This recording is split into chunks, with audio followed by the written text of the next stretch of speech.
ముగ్గురు అబ్బాయిలు ఫుల్గా మందు తాగేసి ఇంటికి వెళ్ళడానికి ఒక ఆటో డ్రైవర్ నాపి డబ్బులు బేరం ఆడి ముగ్గురింటికి ఎంతెంత అవుతుందో స్పెసిఫిక్గా మాట్లాడి ఆటో ఎక్కేశారు. ఆటో డ్రైవర్ ఈ ముగ్గురు ఫుల్గా తాగేస్తున్నారు అని నోటీస్ చేశాడు. ఇంకొక 5 నిమిషాలు ఆగితే వీళ్ళకి ఎక్కడున్నారు ఏమున్నారు అనే స్పృహ కూడా తెలియదు అని ఆటో డ్రైవర్కి అర్థమైంది.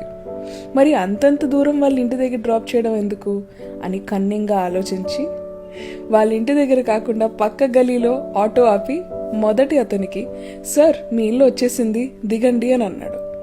మొదటి వ్యక్తి దిగి అతని చేతిలో డబ్బులు పెట్టి థ్యాంక్ యూ డార్లింగ్ ఇంటికి డ్రాప్ చేసే అని ముద్దిచ్చి వెళ్ళిపోయాడు. ఇంకో గలీ తిప్పి రెండో అతనికి, సార్ మీ ఇల్లు వచ్చింది దిగండి అని అంటే రెండో అతను దిగి, అప్పుడే వచ్చిందా, నేను ఎందుకు 500 ఇవ్వాలి, లేదు నేను 400 ఇస్తా అని చెప్పి గట్టిగా అరిచి గోల చేసి 400 చేతిలో పెట్టి నడుచుకుంటూ ఇంటికి వెళ్ళిపోతున్నాడు. పిచ్చోడని చెప్పి ఇంకో గలీ తిప్పి మూడో అతనికి, సార్ మీ ఇల్లు వచ్చేసింది దిగండి అని అన్నాడు. అతను పడుకొనిపోయి ఉన్నాడు. కుదిపి లేపాడు ఆటో డ్రైవర్.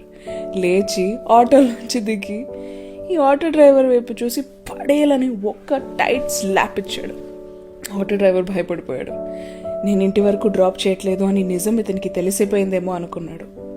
కానీ ఆ మూడో అతను, అంత ఫాస్ట్గా నడుపుతావేంట్రా, నా ప్రాణం పోయేది ఇవాళ, నీకు డబ్బులు ఇవ్వను నేను, ఇందాక లారీ వచ్చినప్పుడు చూసాను ఎంత ర్యాష్గా డ్రైవ్ చేసావు, ఇంకొకసారి డబ్బులు అంటున్నా వెనక్కి ఇప్పుడు రా, నేను పోలీస్ కంప్లైంట్ ఇస్తాను నీ మీద, పో అని చెప్పి డబ్బులు ఇవ్వకుండా ఇంటికి వెళ్ళిపోయాడు. మోరల్ ఆఫ్ ద స్టోరీ ఏంటో తెలుసా?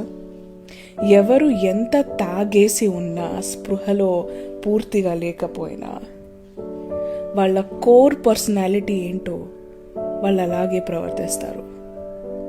చాలామంది నేను తాగేసున్నా, నాకు తెలీదు, నేను ఇలా అనేసా, నేను ఇలా చేసేసా అని మాట్లాడే వాళ్ళకి that is exactly who they are. మందు వల్ల ఏం మారలేదు, జస్ట్ వాళ్ళల్లో ఉన్న నిజస్వరూపం బయటికి వచ్చింది అంతే. చిన్న కథ నచ్చిందా?